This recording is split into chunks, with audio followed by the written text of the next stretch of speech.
El continente africano suele tener puntuaciones bajas en general en todo lo que se evalúa a nivel de escolar y a este nivel, ¿no? Pero mi predicción es que dentro de 50 años van a ser los líderes absolutos. Tú no puedes explicar a alguien cómo ser disciplinado dando por hecho que una vez se lo has explicado va a poder aplicarlo en su vida cotidiana, porque es que no funciona de ese modo. Pues una relación en la que se toman un montón de microdecisiones todos los días que son acumulativas y sintonizar a nivel intelectual es fundamental. Es clave, ¿no? Es que hay mentiras que no tienen un efecto negativo. Es una mentira, pero la has utilizado de un modo positivo, vamos a decir. Si la maldad de un ser humano es algo genético o algo externo, algo cultural. La agresividad en los humanos, como en otros animales, es algo innato. Y si hay investigaciones en guarderías y se ve que la reacción por defecto de los chavales cuando quieren algo es reaccionar agresivamente. Esa agresividad se supone que la potencia la cultura, y hemos visto que es justo lo contrario. Bienvenidos a un nuevo episodio de Zen Talks, un espacio de conversaciones genuinas cuyo propósito es tratar de alcanzar una mayor claridad mental. Para complementar este propósito, hemos creado un suplemento 100% natural que mejora el rendimiento cognitivo, ayuda a reducir la fatiga, el estrés y el cansancio y mejora la atención y la memoria. El invitado de hoy es Roberto Colom, catedrático de Psicología Diferencial en la Universidad Autónoma de Madrid, top 2% científicos a nivel mundial según la Universidad de Stanford y uno de los psicólogos más reputados a nivel internacional. Muchas gracias por estar aquí. ¿Qué tal, René? ¿Cómo estás? ¿Cómo estás? Muy bien. Hoy vamos a hablar tengo preguntas aquí sobre inteligencia, psicología, sociedad, incluso política, inteligencia artificial, y estoy deseando aprender sobre lo que nos traigas. Bueno, antes de empezar, me gustaría brindar contigo con este nootrópico y que nos digas, a ver si yo, ¿qué te parece el sabor? Pues vamos a ver.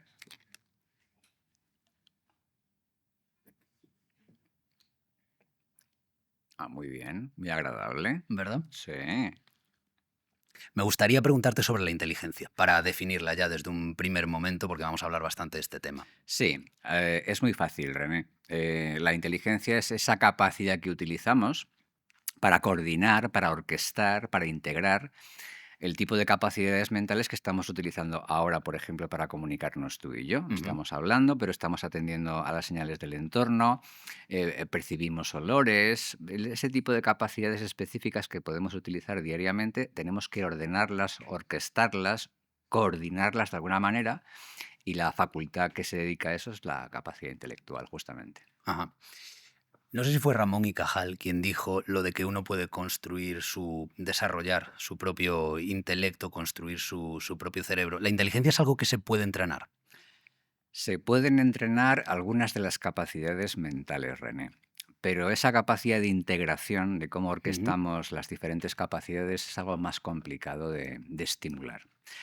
Se puede desarrollar hasta un cierto punto, pero requiere un mantenimiento. A nivel psicológico se puede establecer un programa de intervención, que ya hemos constatado que funciona, de hecho, pero en la medida en la que no mantienes ese programa de estimulación o de entrenamiento, las aguas vuelven a su cauce. De manera que hace falta ese mantenimiento de esa activación. Ujú. Hace nada he estado en un evento de boxeo sin guantes, ¿no? Últimamente asisto a muchos eventos de lucha y es algo que personalmente me interesa. Y me gustaría saber qué relación hay desde un punto de vista psicológico entre la violencia y la inteligencia, si hay alguno. Bueno, es una conexión muy interesante, porque además coincide, permíteme que haga un pequeño paréntesis para la publicidad, ¿no? Pero justamente este año han salido 2 libros publicados míos, uno de ellos dedicado al tema de la inteligencia y pocos meses después otro dedicado a la violencia, cuyo título parece que ha tenido bastante éxito, que es Cómo acabar con la violencia. Ok. O sea que de alguna manera me define como científico el tratar sobre esos 2 temas durante muchos años, y han cristalizado en 2 obras que he publicado, como digo, este mismo año. Y hay una conexión que yo creo que es muy interesante. Primero, me va la marcha, porque son temas muy calientes en general en la investigación y que además tiene repercusiones prácticas muy importantes. Entonces, hay algunos que plantean que hay 2 temas claramente muy polémicos a nivel social de los que trabajamos los científicos, que nos dedicamos a la psicología, que son justamente la inteligencia, y la violencia. ¿Y por qué son tan polémicos? Porque tenemos la posibilidad de demostrar actualmente que hay una conexión con nuestra genética. La genética, cuando se conecta la genética con la inteligencia o con la violencia, la polémica surge de manera espontánea. Mm. Cuando decimos, no, la gente es más inteligente por razones genéticas o es propende más a la violencia también por razones genéticas. Ese tipo de mensajes son radioactivos. Generan una polémica social muy fuerte porque da la sensación de que todo lo que tenga que ver con la inteligencia o con la violencia, si es social, solo no pasa nada. Pero si hay una conexión con la genética, el tema se complica significativamente. Entiendo. ¿Y por qué crees que ocurre eso? Porque nos gusta pensar que lo que tiene que ver con nuestra capacidad intelectual o con nuestra propensión a la violencia puede modelarse con facilidad socialmente. Ujú. Si hay una conexión con la genética, a lo mejor ese manejo social de esas dos características psicológicas se complica un poquito. Que se complique no quiere decir que sea imposible, Claro, pero ya no se puede hacer lo mismo que si solamente obedece a razones puramente sociales. entiendo. Claro, esto está relacionado de alguna manera con el tema de los asesinos en serie, que es algo que provoca mucho interés en muchas personas y mucha gente se plantea si es algo, si la maldad de un ser humano es algo genético o algo externo, algo cultural. A ver, hay que distinguir, René, yo creo que es importante distinguir entre agresividad Ujú, y violencia. La ujú, agresividad en los humanos, como en otros animales, es algo innato. Y de hecho, los estudios que hay en guarderías, para que te hagas una idea de cómo funciona esto, los psicólogos trabajamos muchísimo, a lo mejor no lo parece, pero trabajamos muchísimo, y hay investigaciones en guarderías y se ve que la reacción por defecto de los chavales cuando quieren algo es reaccionar agresivamente. ujú, Esa agresividad se supone que la potencia la cultura, y hemos visto que es justo lo contrario. A medida que los chavales van creciendo, desde que son muy chiquititos, cuya reacción por defecto, como te digo, es la agresividad, van matizando ese tipo de respuestas y se hacen menos agresivos. Ya no ujú, recurren a esa agresividad porque empiezan a manejar el lenguaje, pueden negociar con el otro, convencerle. Entonces, la sociedad lo que hace justamente es lo contrario a lo que se supone que hace, que es potenciar esa agresividad. No, lo que hace es reducirla. El caso es que hay algunos chavales que se resisten a ese tipo de proceso ajá, madurativo y que mantienen ese comportamiento de agresión al interactuar y resolver conflictos con los colegas de la guardería o el colegio en los primeros años. ujú, Ese tipo de subpoblación, ese pequeño grupo de chavales que no son capaces de canalizar adecuadamente esa agresividad innata, son los que se convierten en el futuro en personalidades antisociales. ujú. Entonces, en este libro que te comentaba que se ha publicado recientemente sobre la violencia, tratamos esa cuestión de manera muy, yo creo que muy profesional, ¿no? Muy basado en lo que sabemos por la investigación científica. En general, la gente se socializa de manera adecuada, nosotros Ujú, en general, pero hay un segmento específico que son más problemáticos. ujú. O sea, que no son capaces de canalizar adecuadamente esa agresividad y reaccionan violentamente para resolver conflictos que se le plantean en su vida cotidiana. Y es cierto esto de que algunos psicópatas tienen como... ¿Son psicópatas porque tienen altas capacidades cognitivas o está de alguna manera relacionado? A ver, ese es un tema muy interesante, René, así que te agradezco que hagas esa puntualización, porque una cosa es lo que aparece en los medios o en las películas, Ujú, que justamente lo que resalta es el psicópata que es brillante. sí.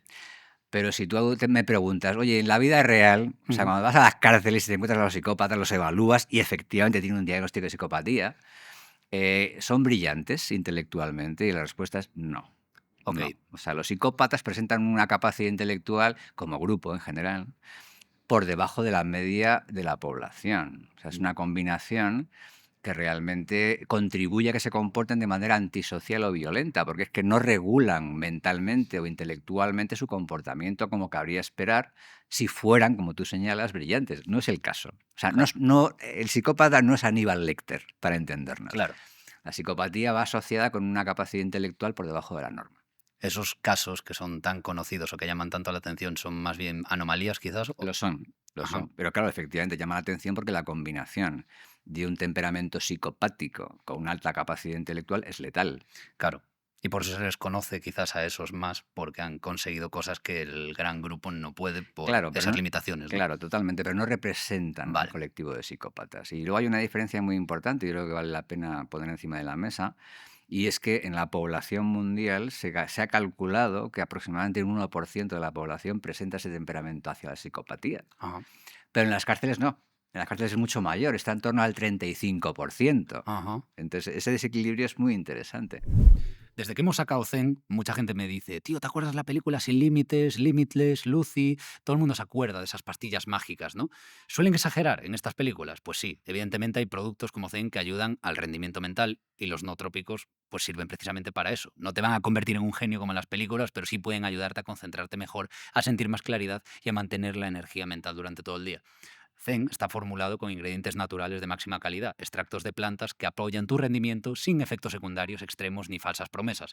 Es lo más cercano que encontrarás para optimizar tu mente de forma natural y sin límites, y además no te pegan las resacas que esas pastillas en esas películas suelen pegar y acaba todo el mundo fatal. Zen es para uso diario y no vas a tener ningún problema de efectos secundarios ni nada parecido.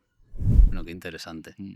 Esta pregunta yo creo que es clave y da pie a, al menos yo con mis amigos o gente que conozco, muchos debates. Las inteligencias múltiples. Se suele creer que hay muchas inteligencias, creo que fue Howard Gardner el que como planteó este tema. Existen muchas inteligencias. Es muy divertido hablar sobre las inteligencias múltiples de Howard Gardner. Me provoca de una Ah, manera qué directa. bien.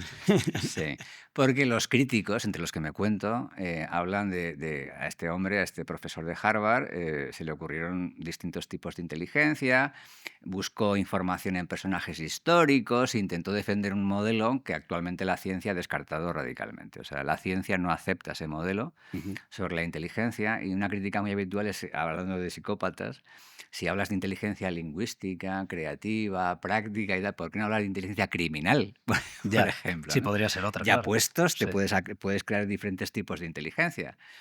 Y no, la evidencia empírica, lo que sabemos los científicos desde hace ya mucho tiempo, es que la postura que yo no calificaría en realidad de teoría, es una manera de ver o de entender el tema de la inteligencia equivocada, porque no hay distintos tipos de inteligencia independientes. Ujú. Si tú analizas a la población, la gente que es lista en general, Ok. como tendencia, con excepciones, porque como cualquier tipo de regularidad te encuentras excepciones. Hay gente que puede ser lista en alguna cosa específica o muy inteligente en algo específico, pero en ese caso hablamos de talento, no Ok. hablamos de inteligencia. Recuerda cómo definimos al principio de esta conversación, René, inteligencia.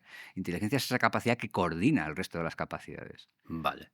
Entonces, a ese Es como lo que nivel, está por encima de todas exactamente. esas Eso, pseudointeligencias o eso es, eso es. inteligencias. Piensa en una orquesta. En Ujú. una orquesta tienes diferentes secciones. La sección de cuerda, de viento, de percusión, tal, ¿no? Pero luego está el director de orquesta, Ujú. que por cierto no toca ningún instrumento, pero es el que más cobra. O sea, curiosamente, es un poco injusto, ¿no?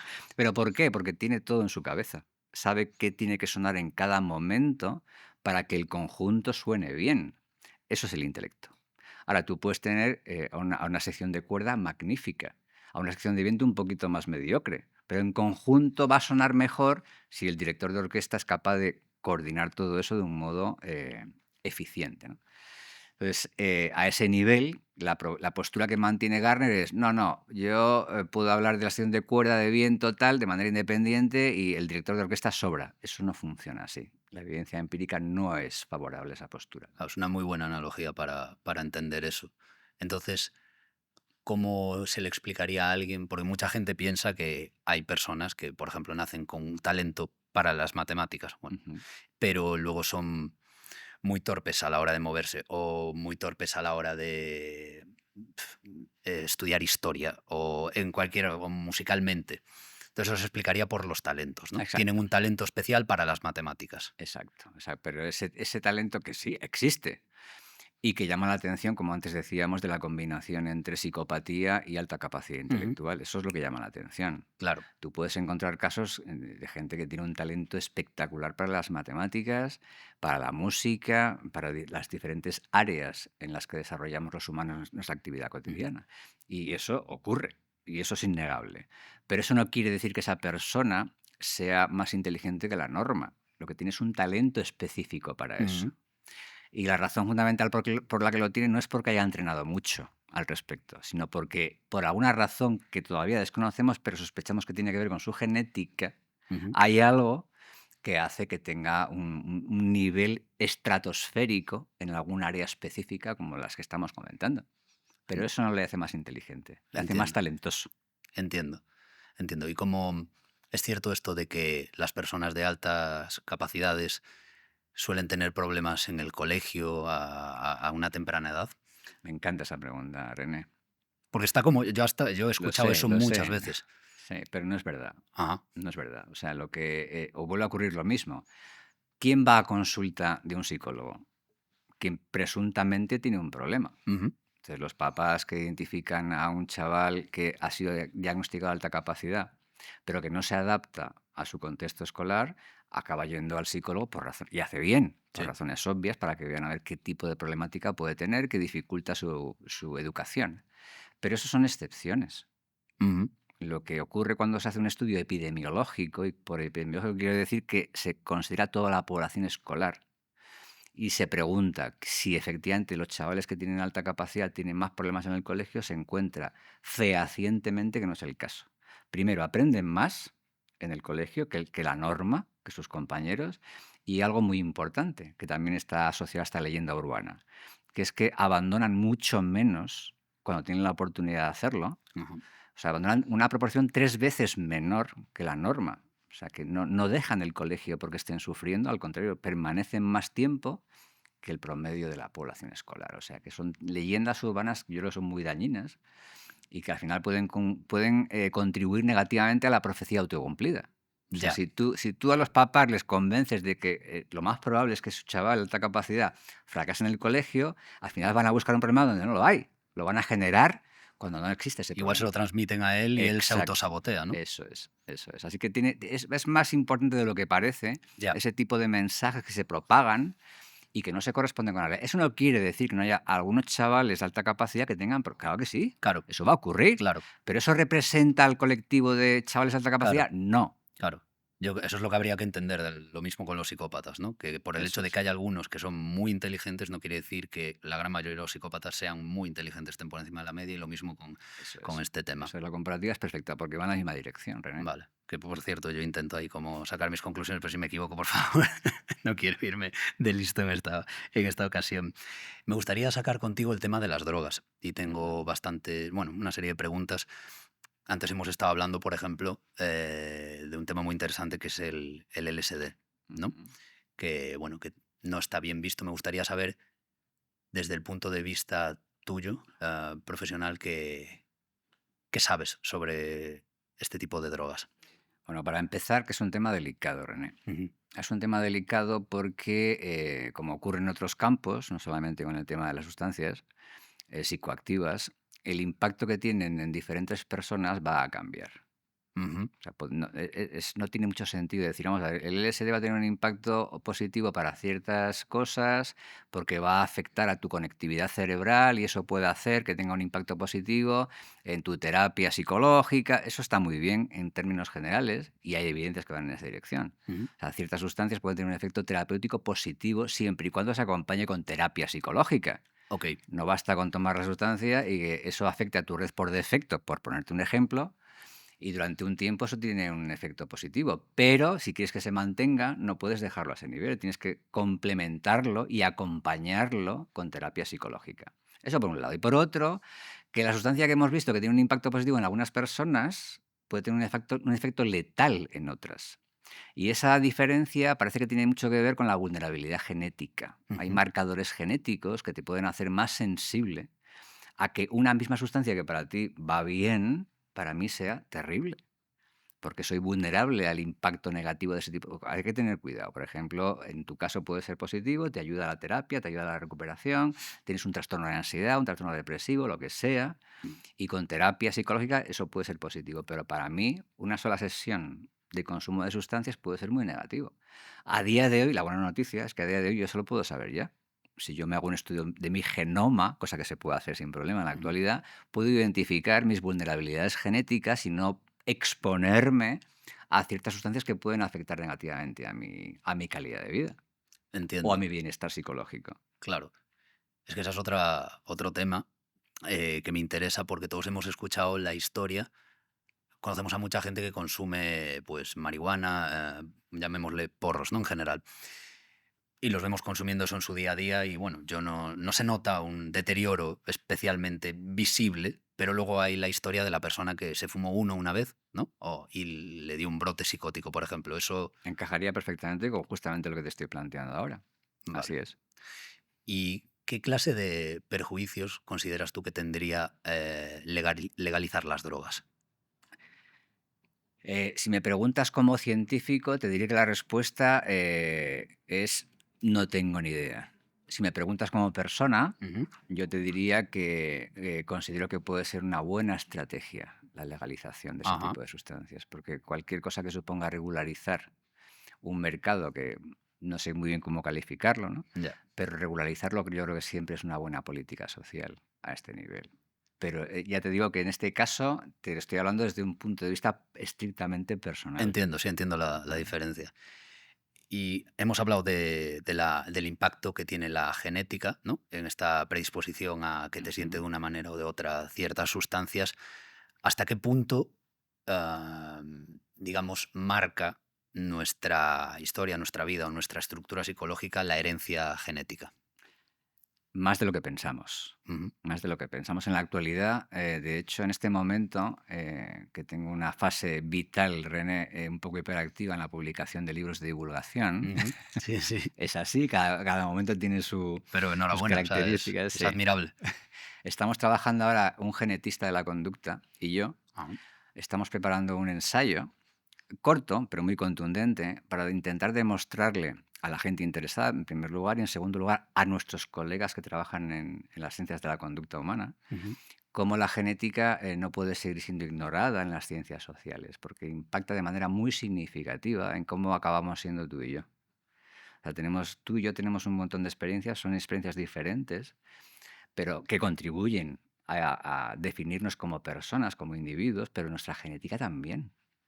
Y un poco el lema que estamos utilizando para ese libro, que se titula, por cierto, de momento, temporalmente, Eres tu ADN, ajá.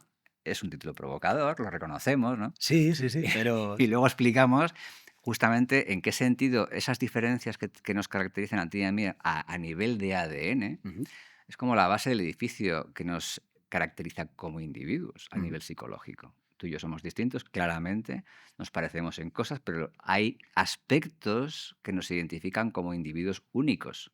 ujú, Y si abrimos el zoom y vamos más allá de tú y yo, y hablamos de la humanidad, en el momento actual no hay dos humanos iguales. ya. No los hay, ¿no? Tampoco los hubo en el pasado, por cierto, ni los habrá en el futuro, Ujú. por la recombinación genética. Esa recombinación hace que cada persona que aparece en este planeta sea única, O sea, ya es de entrada. imposible, ¿no? Exactamente, Que ya hayan de entrada. existido 2 personas iguales. Exacto. Okey. Y eso ya es la base para que tú acabes construyendo en interacción con tus circunstancias tu identidad como individuo a Ujú, nivel psicológico, ¿no? Y por tanto, tener en cuenta esa información genética que nos caracteriza como individuos de manera única es fundamental para que podamos entender cómo acabamos siendo en la vida adulta. No podemos ignorarlo. Y el ejemplo que poníamos antes de mi vulnerabilidad genética a ciertas sustancias ujú. Sí, es un ejemplo muy, muy directo, pero a todos los demás niveles pasa exactamente lo mismo. Tú eres más inteligente que yo, en parte por razones genéticas, y no lo puedo ignorar, porque tiene un impacto. Hay chavales que tienen problemas de aprendizaje en la escuela por razones genéticas. ujú. ¿Qué voy a hacer? ¿Negar esa realidad o enfrentarme a ella para plantearme el reto de qué debo hacer a nivel educativo para que esa desventaja genética no se manifieste? Y esto no es un argumento que mantengamos aquí en Eres tu ADN, no. Esto ya lo están planteando recientemente psicólogos de mi gremio. Ujú, La psicología es muy heterogénea y algunas son más potentes que otras. ujú. Y una psicóloga que trabaja en mi gremio, en la psicología diferencial, ha publicado recientemente un libro titulado La lotería genética. Eso lo tengo apuntado porque Es muy interesante, ¿no? escuché tu recomendación, sí. Sí, Paige Harden es una psicóloga diferencialista de la Universidad de Texas, muy buena, muy buena. Y el libro es una delicia. Y va justamente en esta dirección. Cómo tener en cuenta esa información genética en la que nos distinguimos unos de otros es crucial para la justicia social, nada más y nada menos. Ya. Bueno, ¿cómo tenemos que organizar la sociedad para que esas diferencias genéticas no sean un problema? Claro. O minimizar el impacto de ese problema. Ujú. Negarlo es muy estúpido, porque si Completamente. lo niego, eso no va a dejar de tener efecto. Con Ujú. lo cual, lo valiente, y lo lógico además en este caso, ¿no?, es enfrentarse a esa situación para buscar procedimientos para que esas diferencias genéticas que están ahí Ujú. no sean un impedimento o sean una dificultad menor. Claro. Me da la sensación de que cuando esas diferencias genéticas se manifiestan en un plano físico, no hay tanto problema, ¿no? Cuando una persona nace y es muy alta, se da por hecho que es supernatural, por ejemplo, decirlo: "Oye, igual deberías dedicarte al baloncesto y no a, yo qué sé, pues a otro deporte en el que ser más pequeño sea mejor, ¿no? Esas características genéticas sean mejores". Ujú. Pero si se lleva a un plano más abstracto, como es el de el intelecto o la psicología de la mente, ahí hay un problema enorme. Sí, pero es curioso. Esa distinción que has hecho es fantástica, René, te la agradezco además que lo pongas encima de la mesa, porque da la impresión de que la evolución humana, la evolución de la humanidad afecta pero solamente de cuello para abajo. O sea, Ya. si Sí, es de sí, sí, cuello tal para cual. arriba, entonces ya no. Ujú. Y eso es bastante absurdo. O sea, ¿por qué damos por hecho o por qué suponemos ingenuamente que nuestra biología solo tiene impacto a nivel físico? Pero ¿por qué no a nivel psíquico? ¿Que somos dualistas? O sea, Ya, la mente es una especie de magma que está flotando ahí y que nada tiene que ver con nuestra biología. Lo que sabemos a ciencia cierta es que no, está conectado. O sea, forma parte del mismo tipo de claro, mecanismo. Si ha habido evolución a nivel físico, la ha habido por definición a nivel psicológico o mental. claro, claro. ¿Y existen diferencias intelectuales, por ejemplo, entre hombres y mujeres o áreas geográficas? Os presento a la pareja del año, la cafeína y la L-teanina. Mira, la cafeína sabemos que te activa, ¿no? Es como ese turbo que te pone en modo bestia, en modo sexo, pero a veces te deja un poco inquieto y nervioso. Aquí entra la L-teanina, que es como el compañero perfecto. La L-teanina viene del té verde y lo que hace es suavizar el efecto de la cafeína, te da calma sin quitarte la energía. Es como si tuvieras la energía de un café fuerte, pero con la tranquilidad de estar tomándote el té. Te pone alerta, te mantiene en foco y te quedas en modo zen. Esto nos da para otro podcast Ya me exclusivo. O sea, imagino, este tipo o de sea, preguntas me sabe mal preguntarlas porque sí que son un tema sí. muy complejo y extenso, pero Sí, a ver, la manera de responder a esta pregunta es, de momento, sustituir el tema de la inteligencia o el factor vinculado a la capacidad intelectual, otro tipo de características. ajá, Ponte por caso que hablamos de lo que la gente aprende en el colegio. ¿Vale? ujú, Entonces, si nos planteamos evaluar lo que la gente aprende en el colegio en diferentes continentes, que en ujú, los países de diferentes continentes encontramos, porque lo encontramos cada 3 años, no es que yo ya lo sabemos que ocurre, ¿no? Si consideramos las evaluaciones que hace PISA, ujú, que evalúa a estudiantes de 15 años de diferentes países, de distintos continentes de la OCDE, nos encontramos que algunos presentan puntuaciones en la parte de arriba, concretamente en la zona asiática, hay ajá, unas puntuaciones muy elevadas. En Europa y Norteamérica están en la zona media, vamos a decirlo así. Y luego en Sudamérica y África, pues tienden a tener puntuaciones menores. Y nadie discute eso. ya, ¿Por qué razón nadie discute eso? O sea, son evaluaciones que se hacen a nivel de cómo esos chavales manejan el lenguaje, las matemáticas o las ciencias. Y son conocimientos que supuestamente se adquieren en el colegio. Y hay diferencias continentales de desempeño, pero eso es una foto fija. Eso no quiere decir, y luego hablamos de mi predicción al respecto, si te parece, sí, pero genial, eso no quiere decir que dentro de 10 años haya cambiado el panorama. A lo mejor dentro de 10 años las tornas han cambiado y los que puntúan más alto son los chavales de 15 años de Sudamérica. ¿Qué problema habría con eso? Bueno, pues si ahora cambiamos PISA por la capacidad intelectual, como la evaluamos los psicólogos, con pruebas estandarizadas, también se ven diferencias. Pero mm, es una foto fija. Eso no quiere decir que esa capacidad intelectual que hemos evaluado en diferentes continentes refleje lo que va a ocurrir de aquí a 20 años. En absoluto. Y de hecho, y ahora te planteo mi predicción, ajá, el continente africano suele tener puntuaciones bajas en general en todo lo que se evalúa a nivel de escolar y a este nivel, ¿no? Pero mi predicción es que dentro de 50 años van a ser los líderes absolutos. ajá, el continente africano. Correcto. Y no es una predicción que yo haga porque sea muy creativo o porque me arriesgue, sino porque las pruebas que hay sobre su desarrollo Ujú, durante el siglo en el que estamos ahora van a ser espectaculares. Eso lo dice la ONU. los datos que hay a nivel de la ONU y que consideró, por cierto, un epidemiólogo sueco que ya falleció, Ujú. Hans Rosling, da pruebas en un libro que publicó Delicioso sobre razones por las que nos equivocamos sobre nuestro mundo, qué sesgos tenemos para interpretar nuestro mundo. Da información muy interesante sobre por qué el continente africano va a pegar un subidón espectacular. Y si lo hace para indicadores socioeconómicos, etcétera, también lo va a hacer para todo lo demás, a nivel educativo, a nivel de su capacidad intelectual, etcétera. Cuando digo esto, la gente me mira un poco raro. Pero no es algo creativo, es que está ahí, los Ajá. datos están ahí. Curioso. O sea que no es una cuestión determinista el tipo de evaluación que hacemos de ese tipo de variables, sea lo que la gente aprende en el colegio o sea su capacidad intelectual. Eso va cambiando con el tiempo. Ujú. Y respecto al emparejamiento selectivo, en tu libro, Inteligencia, leí algo que personalmente me llamó muchísimo la atención, que al final es algo que la gente se plantea muy a menudo. ¿Cuál es el criterio, digamos, que tienen los individuos a la hora de encontrar una pareja o en qué deberían basarse para tener una mayor compatibilidad? Y ahí, no sé si me he explicado bien, pero sale el tema del IQ. Sí, ¿Qué nos puedes contar sobre este tema? pues puedo contar algunas cosas. Sí, ¿no?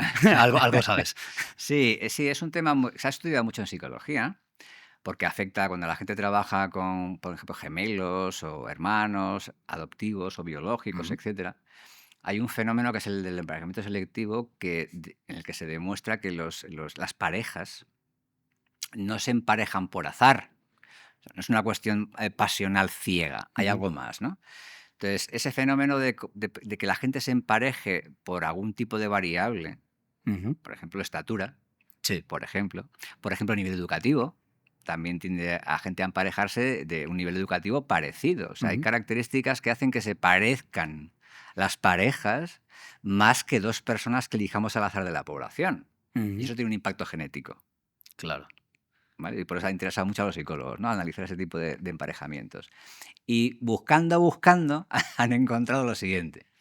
¿Se parecen más que dos personas elegidas al azar de la población en su personalidad? Pues que es razonable. Ujú. Pues los dos les gusta la juerga, son muy sociables y tal, ¿no? O uno es muy juerguista y el otro lo es mucho menos para compensar. O sea, ¿hay algún tipo de emparejamiento por cómo es su personalidad? ¿Son más neuróticos cuando son más compatibles los que son más neuróticos? Pues a nivel de personalidad, el nivel de parecido es cero. Ajá. ¿Es aleatorio? Wow. Es aleatorio. O sea, no es una variable que tenga un efecto en por qué razón se emparejan de manera estable las personas. En lo que se parecen un mogollón es en su capacidad intelectual. Oh, sorpresa, ¿no? Que llama la atención. O sea, ¿por qué en su capacidad intelectual precisamente? Bueno, pues porque tiene bastante sentido si te paras a pensarlo. Sí, sí. O sea, la gente que sintoniza a nivel intelectual, pues les interesan cosas parecidas, se comunican de un modo similar, se entienden mejor. Y al final, ¿qué es una relación de pareja estable? Pues una relación en la que se toman un montón de microdecisiones todos los días que son acumulativas y sintonizar a nivel intelectual es fundamental. Es clave, ¿no? Y esto es lo que hemos demostrado. O sea, no es una cosa que suene razonable, sino que además empíricamente sabemos que es así. Es súper curioso. A mí eso personalmente me llamó mucho la atención porque me tenía mucha lógica en cuanto lo leí, pero es algo que todo el mundo se plantea, claro, desde un ámbito de la psicología, desde fuera de la psicología. Dices, Ujú. ¿por qué la gente acaba con esa otra persona concretamente y no con otra? Y la gente tiende a pensar que es por rasgos de la personalidad o, "Buah, pues que mi pareja tenemos muchos gustos en común". Y te llega otro y te dice, pues mi pareja y yo, a cada uno le gusta una cosa. Y como que nadie sabe realmente entonces qué es lo que ¿Qué ocurre. es lo que hay, no? Como una Sí, capacidad intelectual similar. totalmente. Fíjate, René, que igual que a ti te llamó la atención esa información que explico en el libro sobre inteligencia, a mí me llegan correos a mí, porque claro, soy un hombre público. Estoy Claro. en la Universidad Autónoma y es fácil de encontrar mi Sí. correo electrónico, ¿no? Y me llega información. He leído esto y por fin he entendido cómo después de 5 parejas he encontrado a alguien que resulta que, como yo, tiene alta capacidad. Buf. Y te confiesa que desde ese momento, desde que se emparejó con esta persona, oye, la cosa le vale de fábula. Mm, Ha tenido una relación previa tormentosa y cuando encuentra esa pareja que sintoniza a nivel ujú. intelectual, la cosa fluye. O sea, y me llega la información a mi mail de gente que ha leído eso y dice, ahora lo entiendo. ¿Por qué hasta ahora no tuve éxito? Claro, y también puede ser muy peligroso a nivel sesgo cognitivo. Ahora la gente, después de leer eso, podría tener una excusa para cada vez que le sale mal una relación por comportarse horrible, dirá, no, es que no están a mi nivel intelectual todas esas parejas, ¿sabes? Podría utilizarse Hay como... un reverso de neurosis. ¿Sí? Hay un tema que me parece muy interesante y que me gustaría que me dijeses qué opinas sobre o que has estudiado al respecto. Por ejemplo, la gente mayor, ¿no? Cuando la gente alcanza una edad, tiene mucho miedo a perder ciertas capacidades cognitivas y busca la manera de realizar una serie de ejercicios para conservarlas. Yo me acuerdo de mi abuela, por ejemplo, que le encantaba. Me decía todos los días que hacía sudokus y sopas de letras. Sí. Y yo le preguntaba, ¿por qué haces eso, abuela? Y me decía, para mantenerme activa y no perder la cabeza. ¿Qué opinas sobre esto? ¿Funciona realmente? Eh, ah, Te voy a responder con lo que sabemos en la ciencia, que se ha estudiado muchísimo, Ujú, dentro de una disciplina que se conoce como psicología del ciclo vital. ujú, Y lo que se analiza es qué ocurre con la gente desde que nace hasta que se muere. Son estudios muy exigentes y que lamentablemente son poco conocidos, incluso por mis colegas. ujú. Pero dan información súper útil para responder a la pregunta que tú me formulas. Y tengo que decirlo de manera muy directa y muy clara, lo más honesta posible, aunque las noticias no son buenas, ¿no? Ujú, No lo son, ¿no? Y es que lo que realmente está produciéndose para evitar que a edades avanzadas haya un declive que altere el funcionamiento cotidiano es lo que viene de atrás. ok. O sea, la idea es, la gente que llega a la edad, a la vejez, y mantiene una actividad que preserva su nivel de funcionamiento intelectual y por tanto su reflejo en la vida cotidiana es porque parte de un nivel más elevado de entrada. Ok. O sea, digamos que tarda más tiempo en cruzar un punto, un umbral crítico de declive intelectual porque empezó más arriba. Ajá. O sea, que hay una especie de reserva que le Ujú, va a ser muy útil cuando llegue a la vejez. Lo que se ha comprobado es que lo que se haga después de los más o menos, en promedio, 25 años, ya no va a tener un impacto significativo ujú, en esa prevención del declive. ujú. Y esta información es interesante en el sentido de que si queremos hacer algo para prevenir el declive después, hay que empezar muy pronto, Ok. para llevar a la gente al máximo potencial cuando su proceso madurativo aún está operativo. Ujú, Cuando la maduración termina, ya todo va hacia abajo. ujú. Lenta, muy lentamente, pero de modo inexorable. Entonces, esa actividad posterior, a nivel tú ponías el ejemplo de los sudokus, pero me da igual, ahora hay Sí, era programas, un... hay no. videojuegos y tal. Ujú, Todo ese tipo de cosas realmente lo que hacen es que las personas con mejor nivel son las usuarias más sistemáticas de ese tipo de procedimientos de mantenimiento, de estimulación. ujú.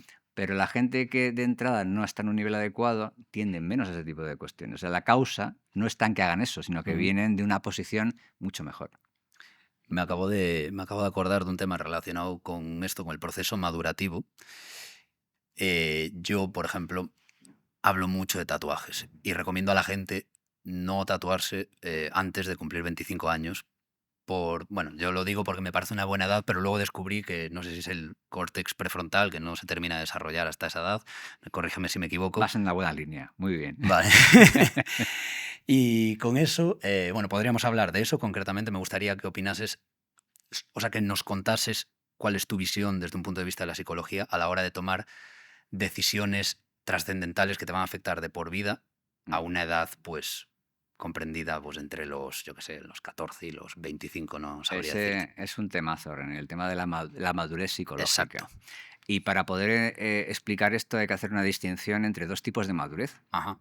a nivel mental. Está la madurez, vamos a decir así, más fría o intelectual o cognitiva, Ujú. que más o menos ha terminado en promedio siempre a los 16 Ok. años, pero luego está la madurez psicosocial, Ok. que ya es un poco más, se extiende más en el tiempo y que no termina de completarse precisamente por su conexión con la corteza prefrontal que mencionabas, hasta los 25 años en promedio siempre. Ujú. O Claro, sea claro. que hay un gap, hay un desfase ahí entre cómo he madurado a nivel más frío, más intelectual, más de capacidad de razonar, en circunstancias controladas Y la madurez psicosocial que tiene más que ver con cómo interactúa mi competencia intelectual con mi impulsividad, mi búsqueda de sensaciones, esos aspectos más temperamentales, Entiendo. que están muy influidos por tu red de amistades, eres más influenciable, en caliente vas a actuar de un modo más impulsivo y ahí esa maduración tiene otro ritmo diferente. Ujú. Entonces, eso tiene consecuencias legales en la actualidad, porque cuando decimos que alguien está lo suficientemente maduro para que, por ejemplo, pueda ser juzgado como un adulto. Ujú. Y esto tiene consecuencias muy importantes en cuanto a la delincuencia juvenil, por ejemplo. Muy importante. Entonces, esa distinción, eso tiene que hacerse una evaluación forense muy rigurosa para poder averiguar dónde se coloca en esos dos tipos de madurez la persona a la que vamos a someter a algún tipo de juicio. Claro. Claro. Y en cuanto ya a algo más personal, que es lo que por donde va tu pregunta, creo yo, Ujú. es importante lo que tú comentas. Yo creo que tiene más trascendencia de lo que parece el que la gente tenga en cuenta esos diferentes ritmos de maduración para tomar decisiones que pueden tener un impacto a largo plazo en su vida. Habrá que tenerlo en cuenta de manera muy explícita a ese nivel, ¿no? Claro. Qué bueno. ¿Sería ético que las empresas, por ejemplo, a la hora de contratar empleados, ah, utilizasen, digamos, test de IQ? O digamos que basasen su contratación en la capacidad intelectual del individuo. No lo digo yo. O sea, hace poco tiempo, fíjate, René, que eso está muy, muy bien traído. Hace muy poco tiempo, aquí en nuestro país, Ajá.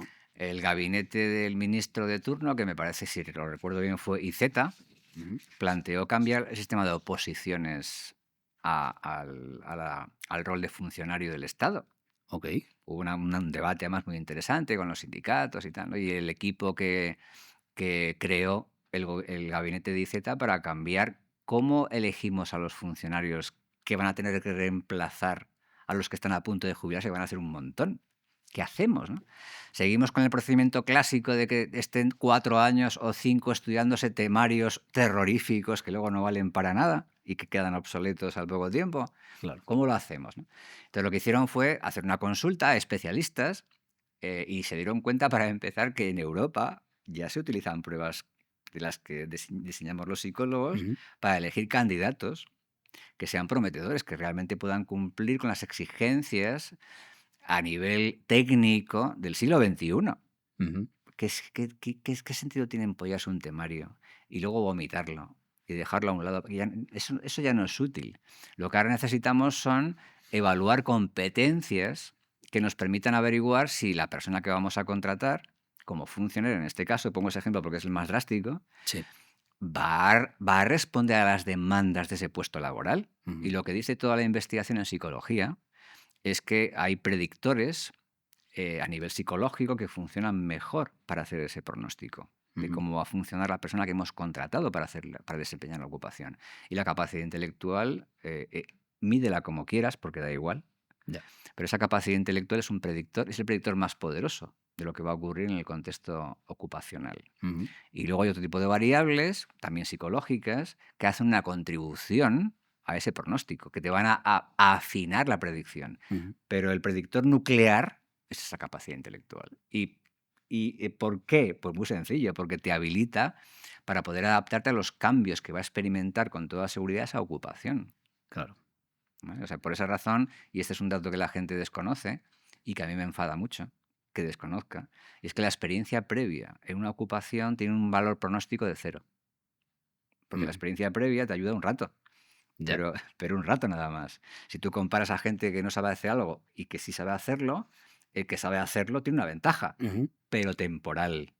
Ya. Al poco tiempo, si el que no la tiene presenta mayor capacidad mental, le va a superar con creces Ujú. enseguida, ¿vale? Y va a adaptarse mejor a los posibles cambios. Claro, esto está relacionado directamente con lo que comentábamos antes de el ejemplo del psicólogo de la seguridad social, ¿no? El psicólogo que ha opositado y que ahora trabaja permanentemente en, pues, en la psicología clínica y como muchas personas, pues, a ver, son dos preguntas distintas, pero hay ciertas personas que tienen miedo a ir al psicólogo por esa especie de terror a que les toque un psicólogo que no es bueno o que Ujú. no hace bien su trabajo, como estaría directamente relacionado con este tema, con el tema de elegir a una persona que esté capacitada a nivel intelectual para el trabajo comparado con una persona que sea capaz de estudiar un temario, vomitarlo y luego ya se verá? ¿Cómo controlaríamos esto o qué ocurre con todo esto? Pues sería una opción, tener en consideración cuál es el potencial de esa persona para desempeñar Ujú, esa ocupación. Y más, sobre todo, si me pones como ejemplo el trato con personas, claro. que es un tema muy delicado, porque las personas pueden venir a tu consulta con un problema supuestamente similar, como es Ujú, un trastorno de ansiedad, pero en realidad cada persona materializa ese mismo trastorno de un modo diferente. ¿Qué tiene que hacer un profesional? Ser capaz de adaptarse a esa variabilidad ujú. que se va a encontrar en la consulta. Y eso no es una cuestión de recordar lo que estudiaste en un temario, es otra cosa. Ya. ¿El ser humano es polígamo o monógamo por naturaleza? Que desde un punto de vista psicológico. Que ahora es un tema que además, al menos en redes sociales, está candente. Sí. ¿Qué, qué ocurre con esto? Pues no sé qué decirte, o sea, no sé cómo responderte a eso con la evidencia que conocemos en psicología, Ujú. porque al igual que en otro tipo de comportamientos humanos, hay una variabilidad tan grande Ajá, que habrá gente que tendrá más tendencia a la monogamia ok, o a las relaciones más entiendo. abiertas y no pasa nada, o sea, hay que dar para todo, ¿no? Ajá. Entonces, no creo que haya una tendencia por naturaleza, Ujú, aunque sí parece que el proceso evolutivo que hemos experimentado los humanos han promovido las relaciones de monogamia, ujú, al menos para establecer una estabilidad familiar que ha sido interesante para la reproducción. ujú. Pero eso no quiere decir que no haya tendencias muy heterogéneas. De hecho, la clave de la evolución es que hay mucha variabilidad y no solamente a nivel físico, también mental. Ajá. ¿Qué opinas de la interpretación de los sueños y la rama de la psicología del Es psicoanálisis? fascinante, súper divertido, Ajá. pero divertido, ya está. O sea que no. Leerse a Freud, yo René esto lo digo porque en mi gremio en la actualidad Freud es anatema. Ujú. O sea, en psicología Freud es un outlier que hay que olvidar porque eso no es psicología, es otra cosa, Sí, ¿no? estoy enterado de eso. Exactamente, pues sí, porque es bastante frecuente escuchar ese tipo de diagnósticos entre gente que está en mi gremio. Pero yo recomiendo encarecidamente a cualquier estudiante de psicología que lea a Freud, porque es una delicia. Ujú. Es una maravilla, es una persona súper culta, te ayuda a pensar. O sea, son dos ventajas. Ajá. Ahora bien, de ahí pasar a darle credibilidad a su planteamiento sobre que los sueños puedan ser interpretables y nos dé información interesante a nivel psicológico, hay Ujú. un trecho muy grande. Ok, ok. ¿Vale? Entonces, a ese nivel, lo que están planteando en la actualidad, en tiempos recientes, los neurocientíficos, Ajá. sobre la pregunta que quizá tenga algo que ver con lo que tú planteas, ¿por qué soñamos? Sí. Es una pregunta o sea, la respuesta que tenemos ahora es muy trivial, es muy pedestre. Y se basa en lo siguiente, te lo explico rápidamente, no me voy a enrollar. No, no, o enróllate. A mí el tema de los sueños me ha interesado desde Sí, niño. sí, pues la idea es la siguiente. Vamos a ver, el único sentido que pierde contacto con la realidad durante 8 horas al día, por lo menos, es la visión, Ujú, ¿vale? Porque dejamos de ver. Cuando dormimos, dejamos de ver. Entonces, el cerebro es muy canalla. Entonces, cuando hay una zona del cerebro, de la corteza cerebral que no recibe estimulación, ujú. las que están al lado intentan invadirla. Ajá. Entonces, ¿qué pasa? ¿Cómo se defienden las zonas visuales del cerebro cuando no reciben estimulación del exterior? Soñando. En general, ¿cómo soñamos? Con escenas y tal, ¿no? Ajá. Entonces, eso es una actividad espontánea del cerebro que hace la corteza visual para defenderse de ser colonizada por las zonas de procesamiento Ajá. auditivo, etcétera. O sea, algo tan sencillo como eso. Pero el hecho de que tengamos visiones obedece a ese mecanismo tan sencillo, pero el tipo de visiones que tenemos no tiene ningún significado psicológico. Se lo damos nosotros cuando nos despertamos. Ajá. Oh, estaba soñando que y entonces le damos una interpretación a posteriori al tipo de imágenes que se han generado espontáneamente en mi corteza visual. Ujú. ¿Y tú crees que, por ejemplo, podría tener algún tipo de utilidad para alguien? Ya no hablo desde un punto de vista científico o empírico, pero me refiero, ¿crees que existe la posibilidad de que a través de ciertos sueños y un análisis, pues lo más exhaustivo que se puede hacer de ese tipo de sueños, se podría llegar a conocer alguna información importante para el desarrollo de un individuo? En principio no, Vale, en principio no. vale. Pero mantengo la mente abierta, ¿eh? O sea, Ajá, porque sí, sí. es posible. que en algunos años alguien encuentre algún modo de Ujú. demostrar que eso tiene alguna utilidad. Ajá, Pero a día de hoy a mí no me consta. ok. Y relacionado con este tema, evidentemente en el psicoanálisis se le da mucha importancia a la infancia, ¿no? A los temas de la infancia, a los traumas de la infancia, eventos ocurridos. ¿Hasta qué punto tiene importancia los eventos ocurridos a una temprana edad en los individuos? Yo personalmente, que no soy científico ni académico, a mí me encanta darles importancia, ¿no? Y considero que personalmente hay muchas cosas que me han afectado fuertemente en la infancia, pero claro, no sé hasta qué punto me han condicionado el resto de mi vida o no. Claro. A ver, por lo que sabemos en la investigación científica, René, Ujú, la inmensa mayoría de la gente que tiene alguna experiencia calificada de traumática en la infancia ujú. se sobrepone sin problema. Ok, Y esto yo creo que es una noticia fantástica, sí. en el sentido de que esto demuestra que los humanos somos muy resistentes al tipo de experiencias que tenemos desde que nacemos. O sea, aguantamos muy bien el tipo y eso hace que tengamos un desarrollo, digamos, relativamente normal, la mayoría de los humanos, a pesar de que tengamos experiencias traumáticas en la infancia o que califiquemos de traumáticas. Y esto es Es importante. muy relativo, claro. Claro, efectivamente. Eso por un lado. Y por otro, que algo que te ha afectado en un momento determinado de tu vida, eso no quiere decir que tenga un efecto permanente, habrá que demostrarlo. Ujú, Y lo que se ha visto cuando antes te hacía referencia a estudios que hacemos con personas desde que nacen hasta que se mueren. sí. Entonces, eso te permite ver todo el recorrido vital. Ujú, Entonces, algo que a los 4 años es muy importante para ti, a lo mejor a los 8 ha perdido importancia. Y ujú, de hecho, al comparar ese tipo de experiencias en la infancia en su impacto a largo plazo, en la inmensa mayoría de las ocasiones no tiene un impacto a largo plazo. El efecto se disipa y algo que tú crees que puede tener que ver con esa experiencia traumática en realidad tiene que ver con cómo eres tú, no ujú, por la experiencia, sino por cómo eres tú, o cómo has vivido esa experiencia, cómo la has reinterpretado y cómo afecta a tu vida en la edad adulta. ujú. Entonces, ese tipo de información yo creo que es muy importante y conviene darla siempre que se tiene oportunidad. Somos muy resistentes y tiene que ser así, porque por naturaleza no sabemos qué nos vamos a encontrar. Entonces, tu proceso como de desarrollo como persona tiene que ser relativamente inasequible al desaliento. Esto es Ujú. importante, ¿no? Ahora bien, como ya hemos tenido oportunidad de comentar en esta conversación un par de veces por lo menos, en algunos casos esa experiencia traumática sí que tiene un impacto a largo plazo, que es lo que llama la atención. Cuando tú le preguntas a un adulto, y de pequeño tal cosa, pero es retrospectivo. Y le preguntamos por su pasado. Y cuando se bucea sobre ese pasado, la fiabilidad de ese recuerdo es muy discutible. La Mm, memoria es muy frágil, 100%, sí, sí, muy sí. frágil. Entonces hay que tener mucho cuidado con ese tipo de informes retrospectivos en el que tú le preguntas a alguien sobre su pasado. Cuando tú comparas lo que se pregunta sobre el pasado con lo que sabemos que ha ocurrido porque lo hemos visto en el momento, Ajá. la diferencia es brutal. Ya, Brutal, ¿no? sí, Entonces sí, hay que sí. tener cuidado con ese tipo de información, mucho cuidado. ¿Existe el concepto de inteligencia emocional?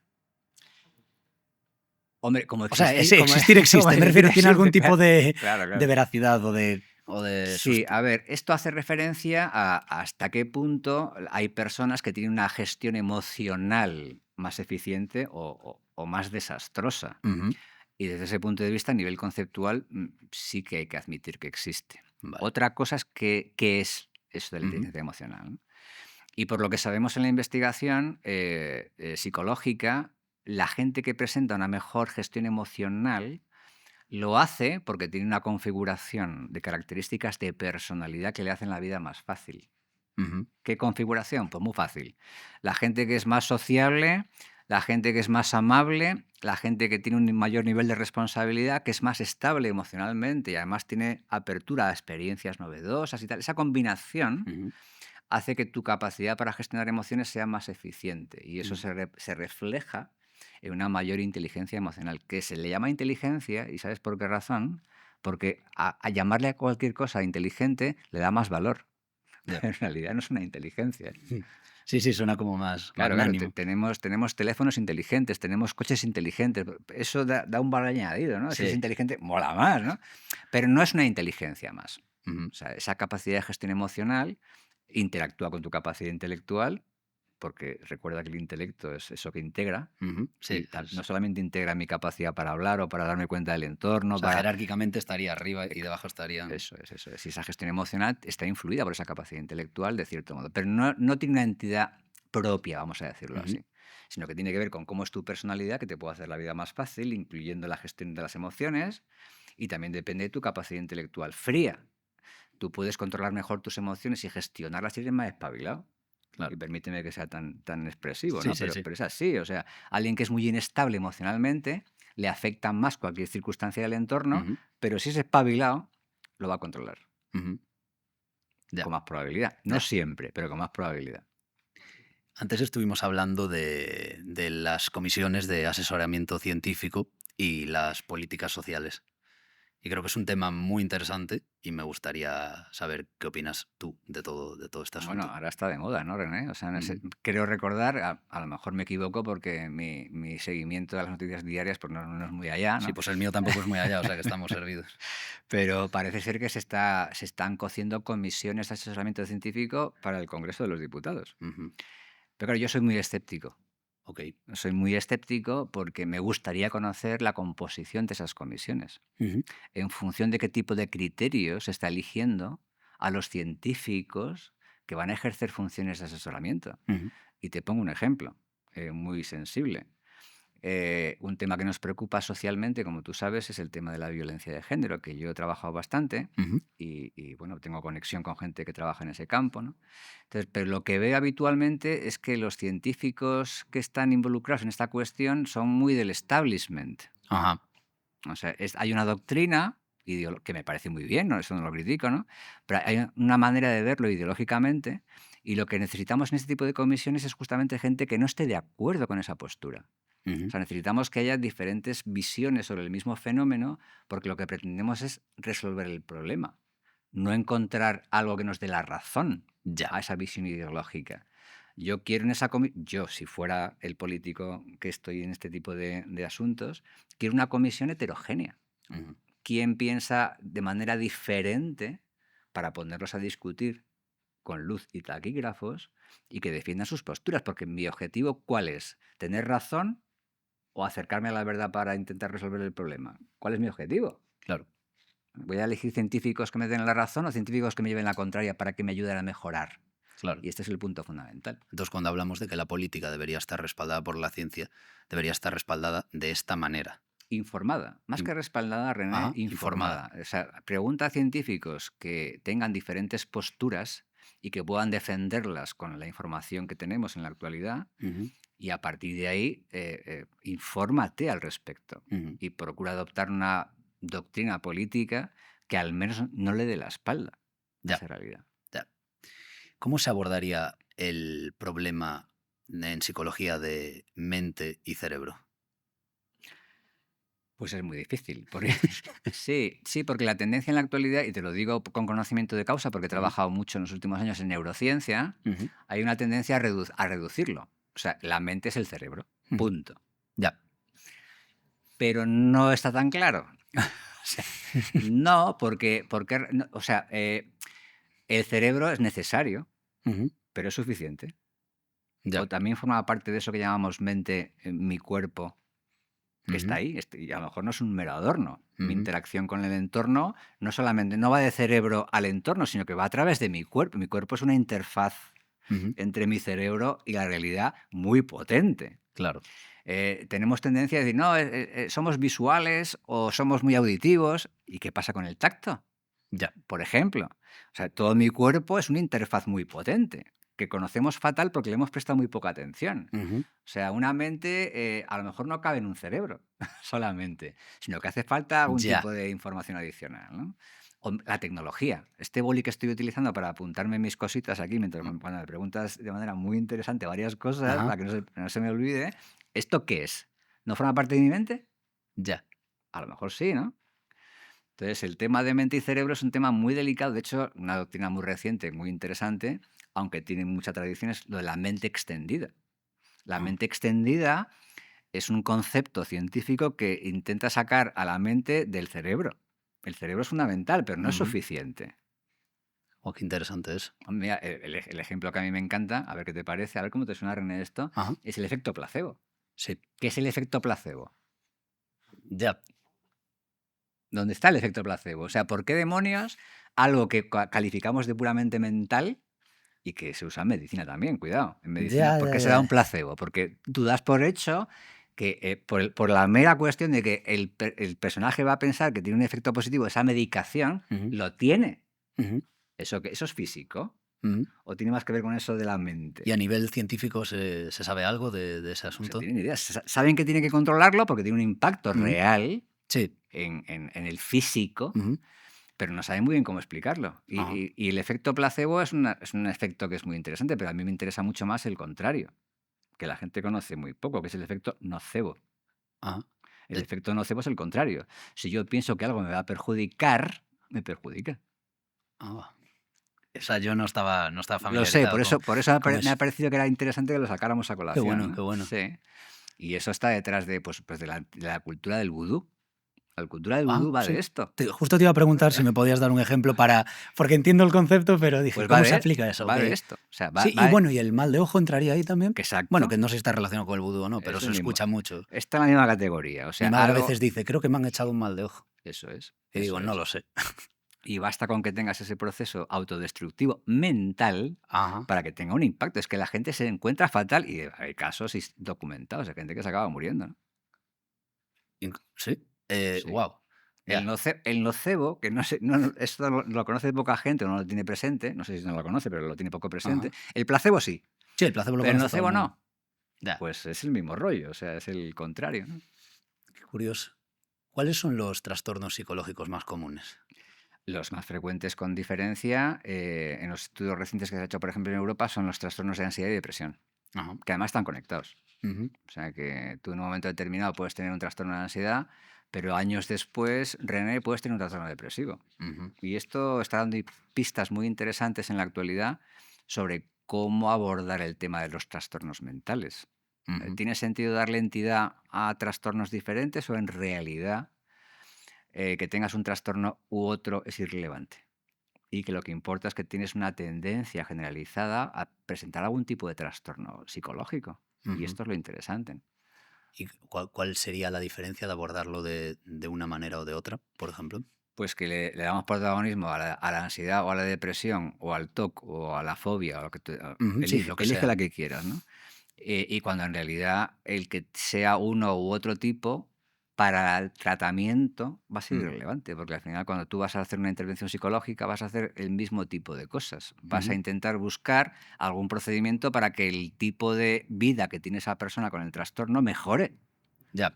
Y el tipo de cosas que se hacen habitualmente son muy parecidas, da igual el tipo de trastorno. Y eso encajaría con esta visión más general, ¿no? Ok, entiendo. Me pareció leer, no sé, corrígeme si me equivoco, que muchas veces mentir es mejor que decir la verdad. Me llamó mucho, porque estuve documentándome y no sé dónde lo vi, que habías dicho eso, habías comentado eso y me parece súper Sí, interesante. ¿sabes lo que pasa, René? Que con lo de la mentira pasa lo mismo que con lo del LSD. Está muy cargado. Ajá. O sea, está muy Sí. cargado. Tiene una connotación muy negativa y tal. No se debe mentir. Pues depende, porque hay que ser tan integrista. O Ujú, sea, a lo mejor las sustancias estas que hemos prohibido por Real Decreto y tal tienen algún efecto positivo en ciertos casos y ¿por qué no considera esa posibilidad? ujú. Pues el tema de la mentira es lo mismo. Si yo sé que le voy a decir la verdad a alguien, le voy a hacer daño, Ajá, what is the point? O sea, ¿por qué lo hago, no? ajá. ¿Por qué no lo de la mentira piadosa, ¿no? Sí. ¿Vale? Eso por un lado. Y por otro, que mentir tiene su punto, porque requiere una sofisticación intelectual y es estimulante, ¿no?